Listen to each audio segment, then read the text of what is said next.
नमस्कार दोस्तों, current study रौनक channel में आपका स्वागत है। करंट अफेयर्स की सीरीज़ में हम पिछले 2 वीडियो देख चुके थे। आज तीसरे वीडियो में हम मई 2020 में लॉकडाउन के दौरान आंध्र प्रदेश के विशाखापट्टनम में हुए गैस रिसाव के बारे में चर्चा करेंगे। इस वीडियो में हम विशाखापट्टनम में हुए गैस रिसाव के बारे में तथा विशाखापट्टनम में कौन से स्थान पर गैस रिसाव हुआ, किस कंपनी में गैस रिसाव हुआ, लोगों पर क्या प्रभाव पड़ा, कौन सी गैस है और उस गैस की क्या प्रॉपर्टी है, इस बारे में अध्ययन करेंगे। तो आइए देखते हैं इस टॉपिक को। 7 मई 2020 को आंध्र प्रदेश के विशाखापट्टनम से 15 किलोमीटर की दूरी पर गोपालपट्टनम नामक स्थान पर एलजी पॉलीमर्स इंडिया नामक कंपनी में एक जहरीली गैस का रिसाव हुआ। तो आइए जानते हैं हम एलजी पॉलीमर्स इंडिया नामक कंपनी के बारे में। 1961 में एक कंपनी बनी थी जिसका नाम था हिंदुस्तान पॉलीमर। बाद में इसे मैकडॉल व को कंपनी में मर्ज कर दिया गया। इसके बाद इसे south Korean company LG chemicals ने टेक ओवर कर लिया। 1997 में इस कंपनी का नाम एलजी पॉलीमर्स कर दिया गया। अतः एलजी पॉलीमर्स साउथ कोरिया की कंपनी है। यह इम्पोर्टेंट सवाल है।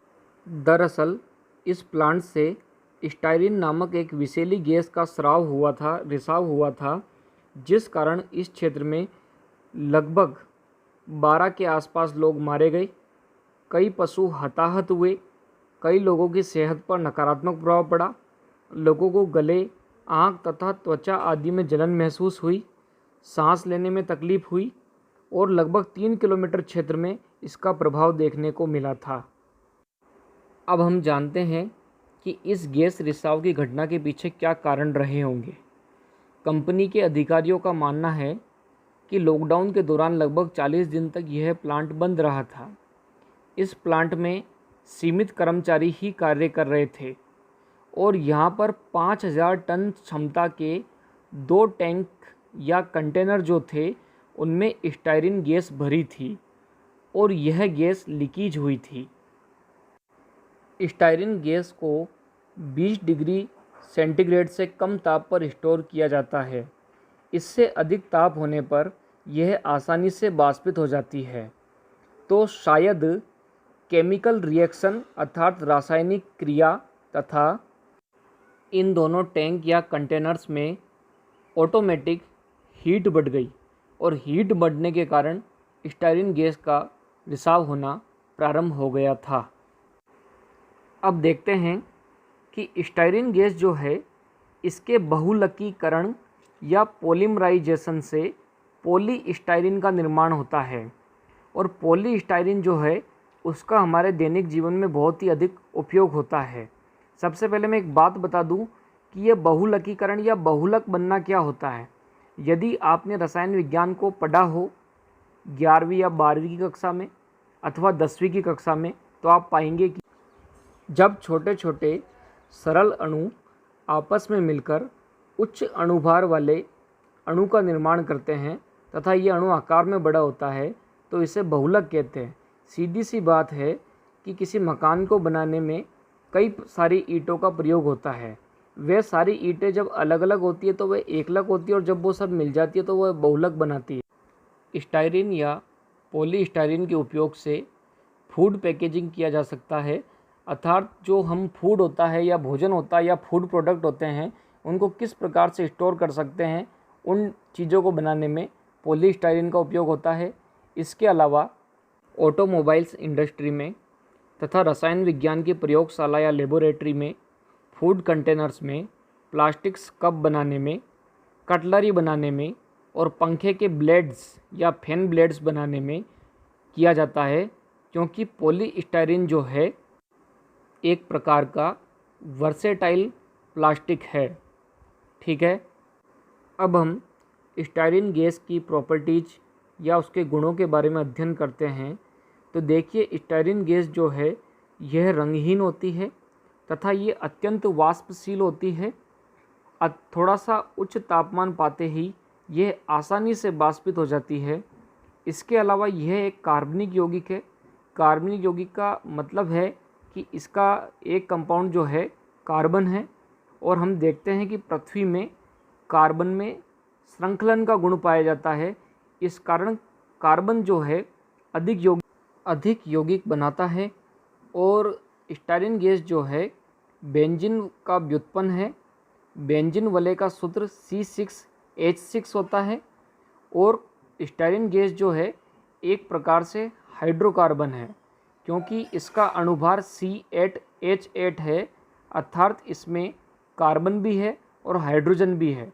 हाइड्रोजन तथा कार्बन से मिलकर जो यौगिक बनते हैं उन्हें हम हाइड्रोकार्बन भी कहते हैं।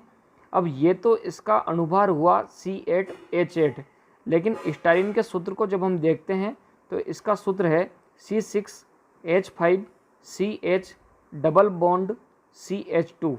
ये डबल बॉन्ड जो है एल्किन हाइड्रोकार्बन को दर्शाता है। एल्किन होने के कारण ही इसका नाम स्टायरीन है, नहीं तो हम इसका दूसरा नाम भी रख सकते थे। स्टायरीन गैस के संपर्क में आने पर आँखों में जलन, त्वचा पर नकारात्मक प्रभाव, सांस लेने में समस्या, उल्टी तथा शरीर के विभिन्न भागों में जलन होना, और इसके अधिक संपर्क में आने पर ल्यूकेमिया या रक्त कैंसर का भी खतरा होता है, और यह जहरीली प्रकृति की गैस होती है।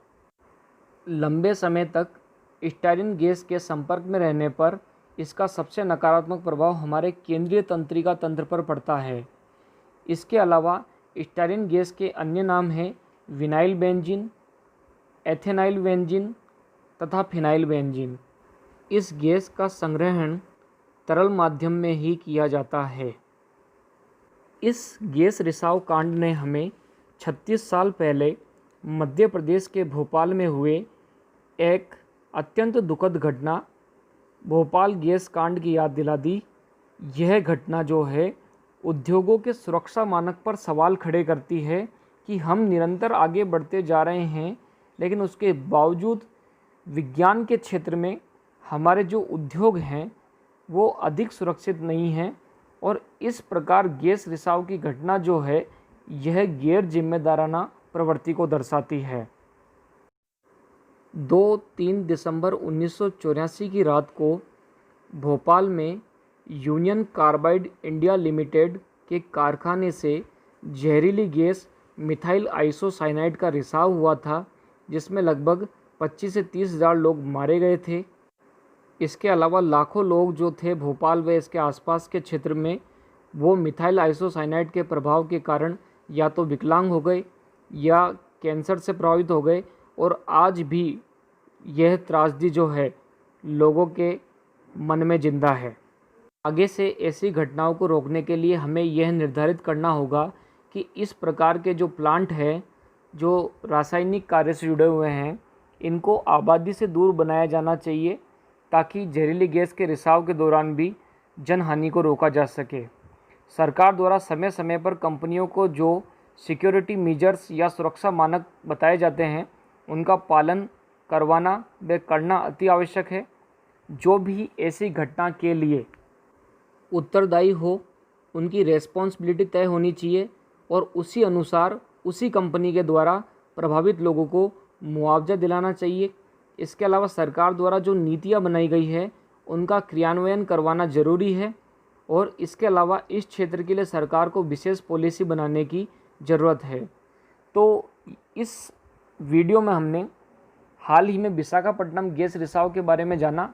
यह विज्ञान का एक महत्वपूर्ण टॉपिक था और रसायन विज्ञान से जुड़ा हुआ था।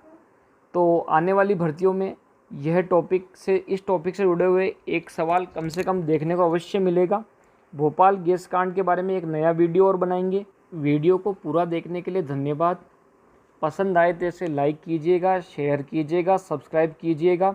अधिकांश लोगों तक देखिए, इन मैटर्स को आप पहुंचाएं, ताकि करंट अफेयर्स के जो ये टॉपिक है उनका लाभ सभी को मिल सके। और अगली वीडियो के साथ हम उपस्थित होते हैं।